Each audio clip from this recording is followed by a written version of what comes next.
बिस्मिल्लाहिर्रहमानिर्रहीम। आज जो हमारा थ्योरम है वो है लेग्रांजिस थ्योरम, जो कि बहुत इम्पॉर्टेंट थ्योरम है। अक्सर औक़ात पेपर में इसको ऐसे कहा जाता है कि स्टेट एंड प्रूव लेग्रांजिस थ्योरम। तो फिर आपको इसकी स्टेटमेंट भी याद रखनी पड़ती है। इसकी स्टेटमेंट ये है कि both the order and the index of a subgroup of a finite group divides the order of a group. के दोनों ग्रुप, एक जो हमारे पास फाइनाइट ग्रुप का एक सब ग्रुप होगा उसका ऑर्डर, और उस सब ग्रुप का जो इंडेक्स होगा वो दोनों ग्रुप के ऑर्डर को डिवाइड करते हैं। ये मतलब है इसका, ठीक है।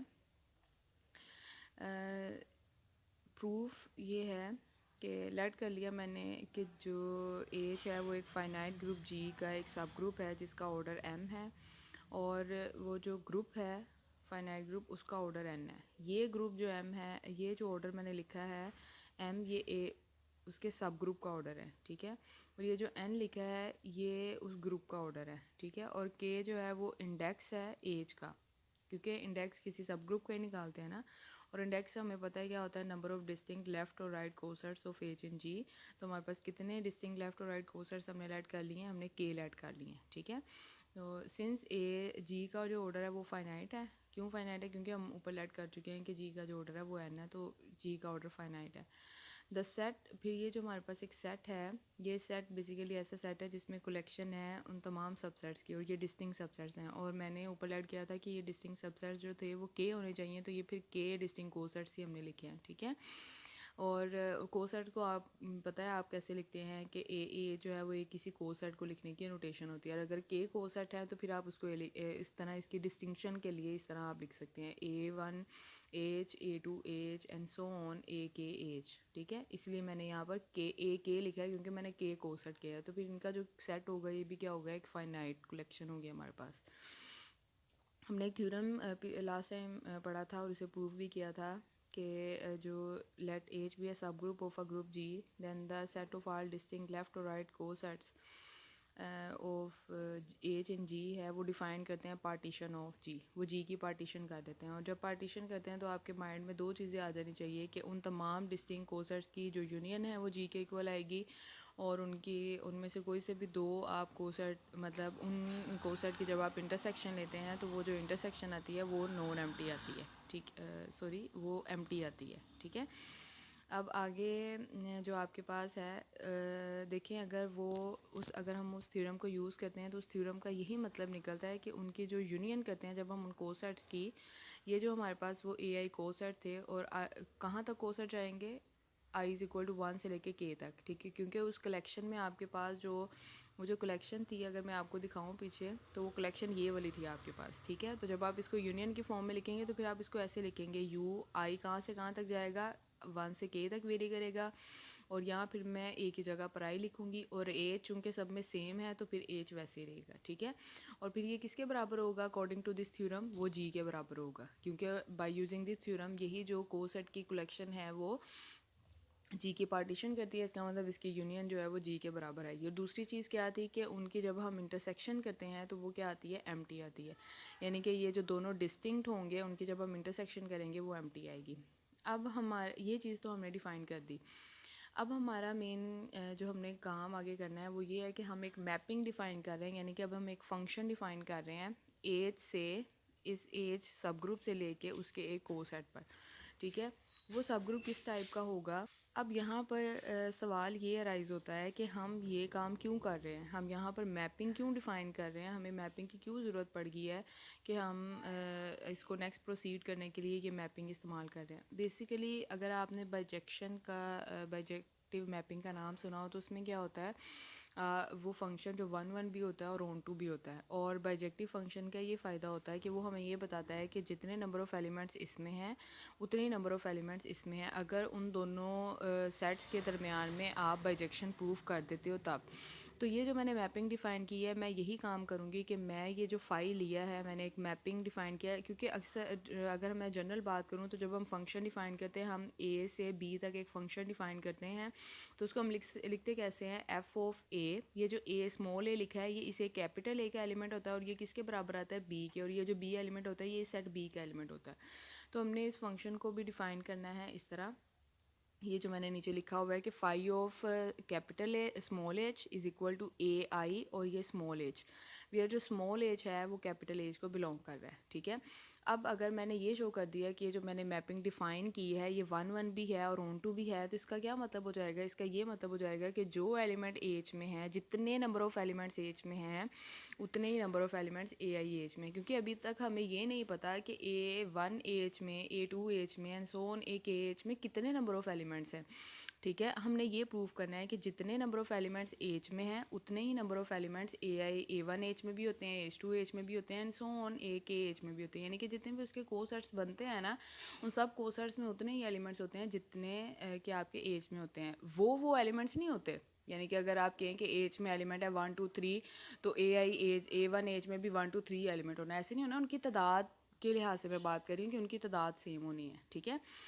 अब देखें कैसे शो करेंगे हम इसको। अब बाइजेक्शन शो करने के लिए दो चीज़ें शो करनी पड़ती हैं कि फंक्शन 1 1 भी हो और ऑन टू भी हो। और 1 1 के लिए हम क्या करते हैं, हम उनके इमेजेस ले लेते हैं और लास्ट पे ये प्रूव कर देते हैं कि वो एलिमेंट्स बराबर है, ठीक है। तो मैंने उनके लेट कर लिया कि phi of H1 is equal to phi of H2, और वेयर जो H1 और H2 हैं वो दोनों कैपिटल H को बिलोंग करते हैं, ठीक है। अगर मैं ये लगा रही हूँ phi of H1 is equal to phi of H2, तो बाय डेफिनेशन ये चीज़ किसके बराबर है, ये आप अगर ऊपर देखें तो ये आपके पास फाई ऑफ H अगर हम देखें तो वो किसके बराबर है, ए आई एच के। तो जहाँ फाई ऑफ H1 लिखा होगा वहाँ हम लिख सकते हैं AI H1, और जहाँ फाई ऑफ H2 लिखा होगा वहाँ हम लिख सकते हैं AI H2, ठीक है। अब चूंकि ए आई और ए आई दोनों जगह पर सेम है, आप इसको कैंसिल आउट कर सकते हैं बाय कैंसिलेशन ला, ठीक है। और ये जो H1 is equal to H2 हो गया, यानी कि हमने क्या किया, हमने उनके इमेजेस लिए थे, वो उनके इमेजेस को सेम रखा था और वो दो एलिमेंट्स क्या हो गए हैं, सेम हो गए हैं। तो यहाँ से ये क्या शो हो गया कि 5 1 1 है। ऑन टू बाय डेफिनेशन ये ऑन टू है क्योंकि आपको हर ए आई कैपिटल एज के हर element a I small H के लिए आपको इस कैपिटल एज का एक एलिमेंट मिल जाएगा सच डैट कि वो ये डेफिनेशन होल्ड कर रहा होगा, ठीक है। यानी कि आपको हर ए आई एज के लिए उसका एक प्री इमेज मिल जाएगा एज, ठीक है। ऑन टू भी हो गया।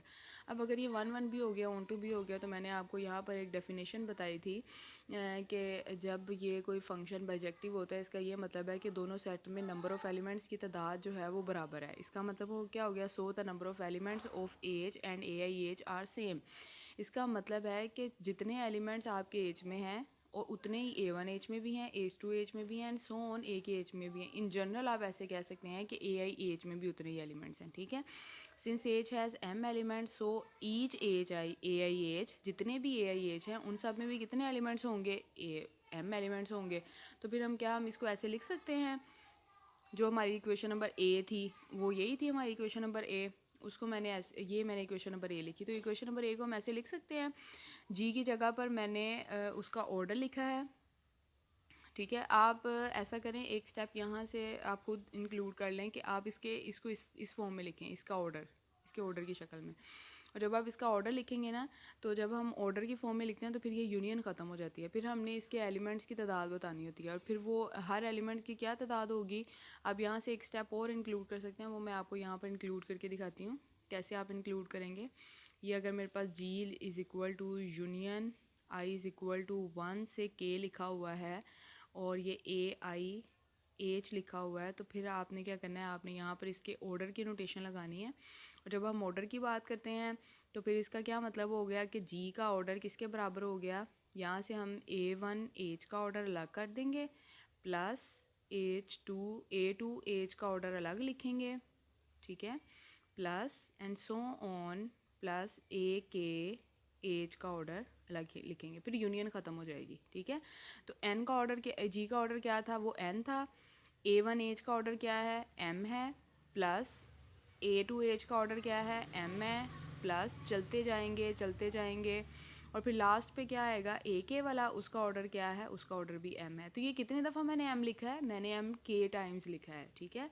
तो फिर हम इसको लिख सकते हैं आगे कंटिन्यू करके कि एन इज़ इक्वल टू के टाइम्स एम, ठीक है। जब हम 2 दफ़ा एम लिखते हैं, जब मैं एम प्लस एम करूँगी तो इसका क्या आंसर आता है, इसका आंसर 2m ही आता है ना।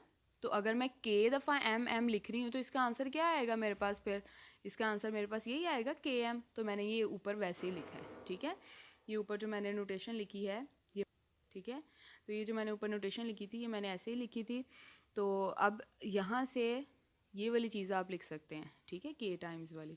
अब आगे देखें कि by definition of divisibility, divisibility की डेफिनेशन से क्या होता है कि अब के क्या था, के था उसका इंडेक्स, ठीक है, और सब ग्रुप का, और जो एम था वो क्या था, सब ग्रुप का ऑर्डर। अगर आप ऐसे लिखें कि एन डिवाइडेड बाय एम, तो आंसर क्या आ जाएगा, के, यानी कि एम भी एन को डिवाइड कर रहा है।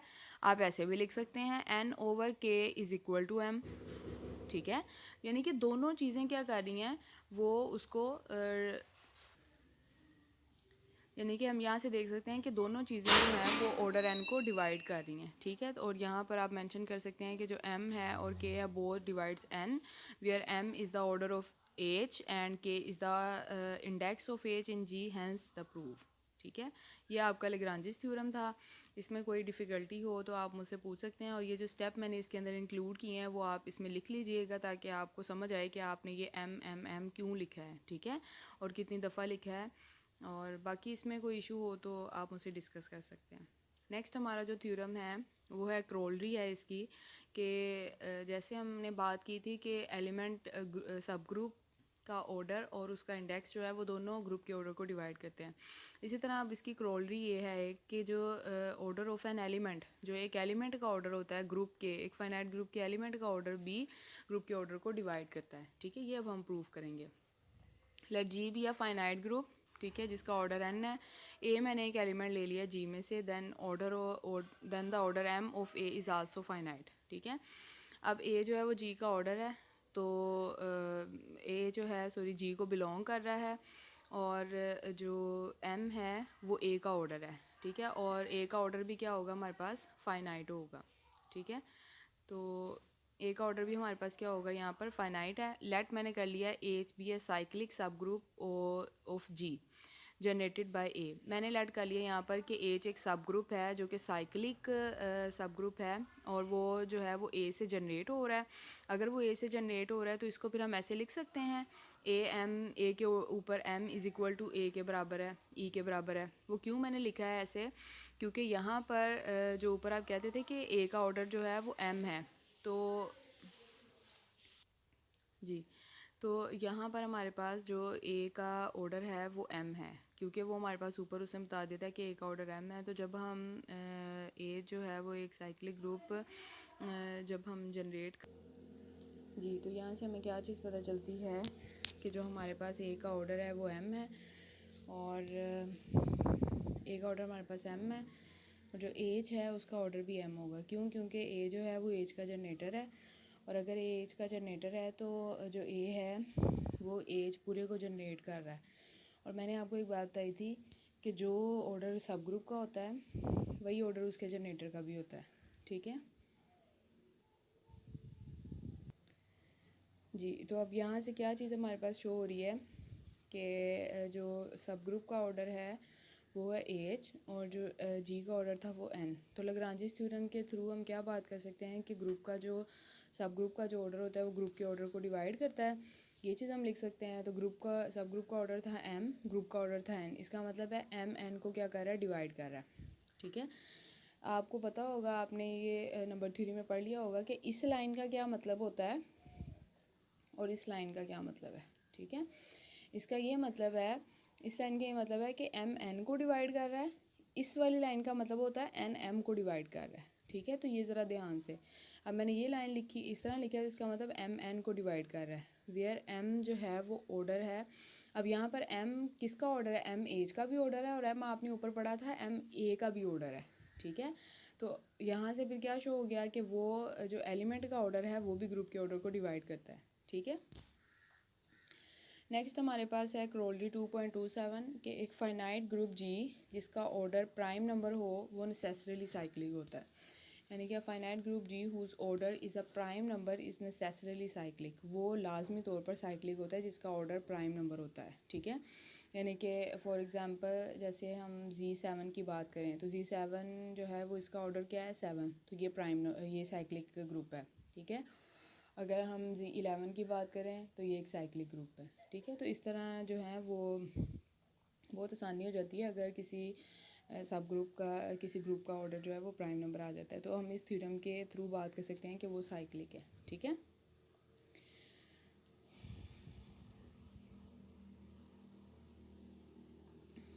नेक्स्ट है जी हमारे पास एक और चीज़, इसका थ्योरम जो है वो क्या कहता है, let G be a group of order P. G मैंने एक ग्रुप ले लिया जिसका ऑर्डर पी है। वो खुद ही कह रहा है ना कि आपने एक ग्रुप लेना है जिसका ऑर्डर प्राइम नंबर हो। हमारा ये मकसद है, हम ये शो करना चाहते हैं कि वो साइक्लिक है। ये हमने शो करना है लास्ट पे जाके, ठीक है, कि वो साइक्लिक है। तो मैंने कह दिया कि जी जो है वो एक ग्रुप है जिसका ऑर्डर पी है, ठीक है, और पी जो है वो क्या है, एक प्राइम नंबर है। ठीक है। अब मैंने क्या किया है, लेट कर लिया मैंने एक ऐसा एलिमेंट जो कि ई नहीं है, आइडेंटिटी के अलावा मैंने कोई ऐसा एलिमेंट लिया जी में से। एंड आल्सो लेट, और एक और चीज़ लेट की कि ए जो है वो साइक्लिक ग्रुप है जनरेटेड बाय ए, जो उस ए से जनरेट हो रहा है। ठीक है। एंड लेट, और मैंने ये भी लेट किया है कि जो एज का ऑर्डर है वो के है। ठीक है। तो बाय लाग्रांजीज थ्योरम हम क्या चीज़ लिख सकते हैं कि जो के है वो, जो कि एज का सब ग्रुप है, वो जी के सब ग्रुप, जी के ग्रुप को डिवाइड, जी के ऑर्डर को डिवाइड करेगा। और जी का ऑर्डर क्या था आपके पास, पी। इसका मतलब है कि लाग्रांजी थ्योरम हमें ये कहता है कि जो सब ग्रुप का ऑर्डर है वो ग्रुप के ऑर्डर को डिवाइड करता है, और सब ग्रुप का ऑर्डर यहाँ पर के है, ग्रुप का ऑर्डर यहाँ पर पी है। इसका मतलब ये हुआ कि जो पी है वो जो के है वो पी को क्या करेगा, डिवाइड करेगा। और पी जो है वो प्राइम नंबर है। यहाँ से आपको एक बात समझ आनी चाहिए कि प्राइम नंबर को कोई दो ही नंबर से डिवाइड कर सकते हैं, एक 1 कर सकता है और एक पी खुद कर सकता है। ठीक है। इसके अलावा कोई ऐसा नंबर नहीं होता जो प्राइम नंबर को डिवाइड कर सकता है। जैसे 7 को देख लें, 5 को देख लें, 3 को देख लें, 2 को देख लें। ये अब अगर हम 2 की बात करें तो 2 को या तो 1 डिवाइड कर सकता है या 2 डिवाइड कर सकता है। हम 5 को देख लें, 5 को या तो 1 डिवाइड कर सकता है या 5 डिवाइड कर सकता है। कोई और नंबर नहीं होता है ऐसा जो प्राइम नंबर को डिवाइड कर सकें। ठीक है। तो यहाँ अगली रीज़न यही लगी हुई है कि but only divisor of P R 1 and P itself. P के सिर्फ दो ही डिवाइज़र हैं, एक 1 और एक p. Since H is not the identity subgroup. ठीक है। एज जो है, अब एज उसको पी को डिवाइड कर रहा था ना, एज का ऑर्डर पी को डिवाइड कर रहा था, और एज का ऑर्डर के है। ठीक है। एज का ऑर्डर के है, और एज जो है वो आइडेंटिटी वाला सब ग्रुप तो था नहीं कि उसका ऑर्डर 1 होता। इसका मतलब है अगर के पी को डिवाइड कर रहा है तो फिर के खुद पी होना है, फिर वो 1 तो नहीं हो सकता। ठीक है। के 1 तो नहीं हो सकता, इसका मतलब फिर के क्या होगा, के पी होगा। के लिए दो ही ऑप्शन बचते हैं ना, अगर के पी को डिवाइड करता है तो के लिए दो ही ऑप्शन बचते हैं, या के 1 होगा या के पी होगा। अब जो के है वो 1 तो नहीं है। क्यों? क्योंकि 1 तब वो होता अगर आपके पास सब ग्रुप जो है वो एक ऑर्डर का होता। आपके पास सब ग्रुप के ऑर्डर का है, तो के जो है फिर इसका मतलब क्या है, पी है। ठीक है। क्योंकि वो ए एलिमेंट से जनरेट हो रहा था, और जो ए एलिमेंट था वो नॉन आइडेंटिटी था। ठीक है। ये आपने जो ऊपर लेट किया हुआ था, यहाँ से अगर मैं आपको दिखाऊं तो ये जो आपने तभी इस तरह की चीज़ें लेट करते हैं कि जो ए था वो आइडेंटिटी नहीं था। हाँ, अगर ए जो है वो कोई भी ऐसा एलिमेंट होता, अगर ए पे कंडीशन ना लगी हुई होती तो फिर हम कह सकते थे कि जो के है वो 1 भी हो सकता है। ठीक है। लेकिन चूँकि मैंने ए जो लिया था वो मैंने आइडेंटिटी वाला एलिमेंट नहीं लिया था, तो फिर ज़ाहिरी बात है ए जो है वो नॉन आइडेंटिटी एलिमेंट है। अगर ये नॉन आइडेंटिटी एलिमेंट है तो ऑफ कोर्स इससे कोई एक एलिमेंट तो जनरेट हो नहीं सकता, एटलीस्ट दो एलिमेंट तो जनरेट हो सकते हैं ना। तो इसलिए के जो था वो आपके पास 1 नहीं हो सकता, 1 के अलावा कुछ होगा। और 1 के अलावा क्या हो सकता है फिर, वो 1 हो सकता था या पी हो सकता था। इसका मतलब फिर हम कह सकते हैं कि जो के है वो पी है। So as as a subgroup of जी, ठीक है, ऑफ दी सेम ऑर्डर, ठीक है, एज दैट ऑफ जी। वो ये कह रहा है। सो अब अगर आप देखें तो जो एज है उसका वो सब ग्रुप था, और उसका ऑर्डर भी वही बन रहा है जो कि जी का ऑर्डर था। ठीक है। That of G must be equal to G itself. वो भी जी के क्या होगा, मतलब इक्वली कंसीडर कर लिया गया। जी, तो यहाँ पर अगर आप देखें तो जो पी जी का ऑर्डर था वो पी था, के पी के बराबर आ गया, तो जो एज का ऑर्डर होना है वो भी पी ही होना है। तो मतलब दोनों के ऑर्डर क्या हो गए हैं, प्राइम हो गए हैं। तो अब जो था आपका एज जो आपने लिया था वो क्या लिया था, वो आपने साइक्लिक सब ग्रुप लिया था। सही है। अब आपने वो साइक्लिक सब ग्रुप लिया था, अगर आप अपनी सपोजिशन में देखें पीछे, ये देखें यहाँ पर आपने क्या लिया था, एज बी आ साइक्लिक सब ग्रुप जनरेटेड बाय ए। तो जब एज का ऑर्डर जो है वो के आया है, ठीक है। और के को आपने कह दिया वो पी के बराबर है, तो एज का ऑर्डर क्या बन गया, वो पी बन गया। तो पी ऑर्डर तो जी का भी था, और इसका मतलब जो प्रॉपर्टी एज की होगी वही फिर जी की होनी है, ठीक है, क्योंकि उसका ऑर्डर भी पी था, दोनों के ऑर्डर सेम हो गया। इसका मतलब अगर आपने एच जो है वो साइक्लिक सब ग्रुप लिया था तो फिर जी भी क्या हो जाएगा, साइक्लिक हो जाएगा। तो यही हमने आगे प्रूव करना था, यही आगे लिखा हुआ है। But H is a cyclic, a चूँकि साइक्लिक था सो जी भी क्या हो जाएगा, साइक्लिक हो जाएगा। तो यही हमने प्रूव करना था, ठीक है। तो अब आप इनको देख लीजिएगा, कोई कुछ ना समझ आए तो आप पूछ सकते हैं।